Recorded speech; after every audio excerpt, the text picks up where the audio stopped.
Long count for Chris Finland. Again, Thomas Hammock, this time the left side. Steps to the 10, Hammock to the 5. Thomas Hammock near the goal line. Falls across for the Northern Illinois touchdown.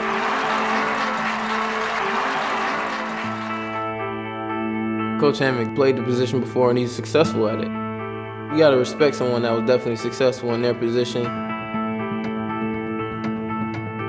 Let's make sure we have a good day today, all right? Make sure we go out there, we execute, we play fast, we do the things we need to do to get ready for Saturday. It's a big day. He competed against Michael Turner, and he preaches competition. That's a big reason. He competed with one of the #1 backs in the league. So Melvin, we gonna start slow today, or what are we doing today? I'm not acting new. This is how I normally act. So let's not act like I'm acting new. Coach Hammy's going to tell you how it is, and he'll tell you in front of all the running backs as well. You got inside leverage right now. He's coming outside. So you got to at least get to that white line to close space. You got to come tight, butt to butt. Good, come off and come with a burst. That's not going to get it right there. That's not going to get it, I promise you. I have a very simple philosophy. Hey, you got to play lower. Stop standing straight up and down. The things that you do on the practice field are the things that's going to show up on Saturdays. If you practice hard and do the things right at practice and work on the details, I think those details will show up on Saturdays and you can have great success. Coach Hammock, he's a great coach.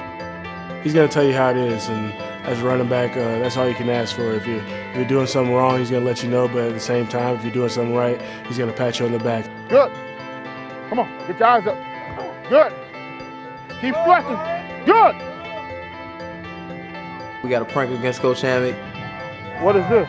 You're going to run and give him the ball, and they're going to tackle him.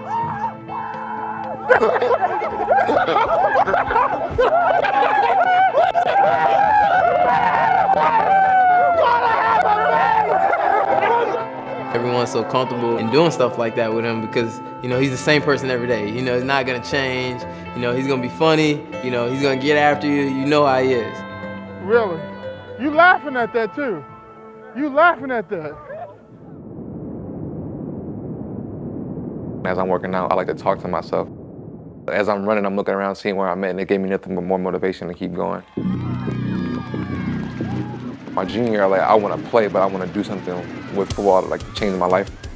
And that's when it got really serious. I just knew, there were times where I could give him that look, and he's like, I got you, coach. And then here we go. He needed to score touchdowns.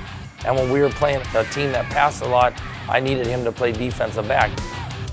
First time I actually met Cedric, it goes back to the first time I saw him play.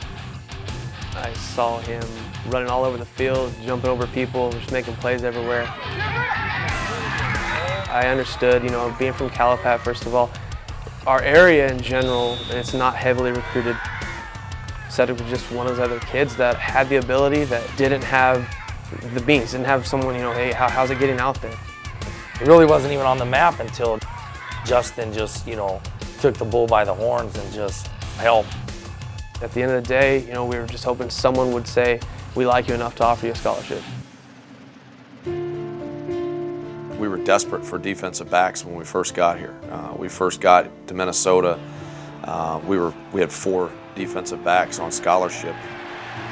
I had sent Coach Salvel film when he got hired, which I sent as many people as possible at the time to try to open up some more doors. And all of a sudden I see a link and watch a guy that's really athletic, and I don't know the level of competition. I don't know the level of the people that he's playing, but he's clearly a lot better than the guys he's playing against. I think it was even 11 o'clock at night in California, which would have been about 1 in the morning here, and I'm calling Justin Hannon going, hey, tell me about Cedric Thompson. In Minnesota, they called me on signing day, asking me to take a trip that following weekend. Then they offered me on the trip. I just told him I was happy for him and I was proud of him and that I loved him, and he put in the work. That was our biggest thing, making sure he understood of how proud we were of how hard he worked to get to where he was going. It was really emotional that day because it was kind of just like that, finally, it's here, I did it. But I knew the job wasn't finished.